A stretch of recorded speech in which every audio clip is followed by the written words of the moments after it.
આપણે કેટલા સમયથી બનાવી રહ્યા છો? 5 વર્ષથી? 8 અહીંયા પહેલેથી અહીંયા જ રહો છો? 8-9 તો 8-9 વર્ષથી તમે ત્યાં ગુજરાન કરો છો? બરોબર. અત્યારે તમે કામ શું કરો બેન? કામ દાડી વ્યાજી અને ઘરે હોય ચાર દાડી. પણ આવી તમે નાની એવી ઝૂંપડીમાં રહ્યો છો તો તમારે પાણી નહીં આવતું હોય? પાણી તો આવે ને બધેથી આવે. બધેથી પાણી આવે? બધેથી આવે. પાણી આવે ત્યારે શું કરો? એ અમે એમ નામ તોય રહીએ. તોય રહ્યો ભગવાન ભરોસે. બરોબર. આ દીકરીઓ ભણવા જાય કે? ભણવા તો જાય છે તઈને બેન, પણ હમણાંથી નથી જઈ. સિંગુર ને ઓળા જઈ ને એને જ જઈ હોય છે જાય છે. બરોબર. અને ખાવા પીવાની વસ્તુ બધું કઈ રીતે લાવો તમે? બધું દાડે કરી. આ લોટ એટલો જ છે ઘરમાં કે હે બેન? તો અત્યારે બેનના ઘરે જો અમે આવ્યા છીએ અને આ જે લોટ તમને બાજકું દેખાય છે એ બેનની પાસે એટલો લોટ છે. બેન બીજું ખાવા પીવાની વસ્તુ ઘરમાં છે કે ખૂટી ગઈ? એ આટલું જ છે. જે છે આ જ છે. તમે તમારે એમાં એવું કે મૂંઝાવાનું હોય બેન? હા, આપણે જે હોય તમે તારે કહેવાનું. અને બીજું તમને કોઈ પણ મદદ કરે છે? કોઈ જગ્યાએથી કઈ સહાય આવતી હોય? નહીં કાઈ નહીં. કોઈ મદદ નથી કરતું? આધાર કાર્ડ નથી તમારે? અમારા જમીન નથી જો ને. આ તો અમારા કાકાના ઓલે એમી હતા ઈ રવા દે અમને. અને માંગીને દરિયા માંગવા વ્યા જઈ ઘડી ઘડી. શંકર ભગવાનનું મંદિર જોયું?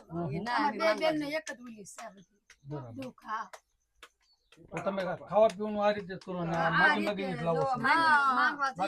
માંગી લઈ ભોળાનાથ. માંગીને ભોળાનાથ માગી. ટોટલ કેટલી? 5 દીકરીઓ? એક દીકરો હતો એ તો ઈ પાણીમાં બીબી જાય.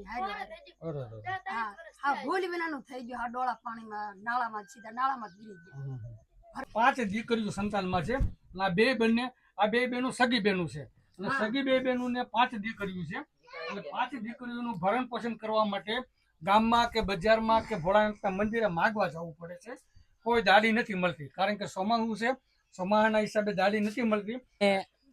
સાથે 7 લોકો અહીંયા આ જ ઝૂંપડીમાં રહ્યો છે? એક જ ઝૂંપડીમાં હમાઈ જાવ છો તમે?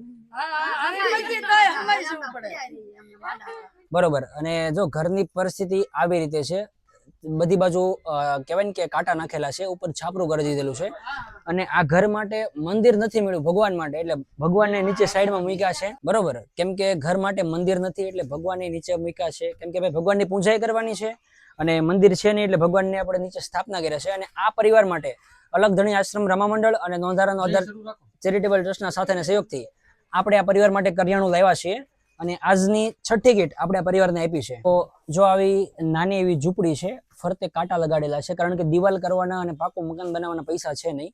અને આ પરિવારની અંદર 2 બહેનો અને એમના 5 બાળકો, એટલે કે ટોટલ 7 લોકો આ નાની એવી ઝૂંપડીમાં રહે છે. અને જ્યારે વરસાદ આવે તો આમાં પાણી ભરાઈ જાય, પણ પરિવારનું કેવું છે કે જો આ એક ખાટલાની ઉપર બેહે અને પોતાનું ગુજરાન નકારે છે. અને અત્યારે એમને કામ ધંધો કાંઈ મળતો નથી કારણ કે વરસાદી વાતાવરણ છે. અને એટલા માટે આપણા અલગ ધણી આશ્રમ રામા મંડળ અને નોંધારાનો અધર ચેરિટેબલ ટ્રસ્ટના સહયોગથી આ પરિવાર માટે આપણે કરિયાણું લાવ્યા છીએ. અને આપણી પાસે ટોટલ 300 એવા પરિવાર છે કે જેને આપણે કરિયાણું પૂરું પાડીએ છીએ.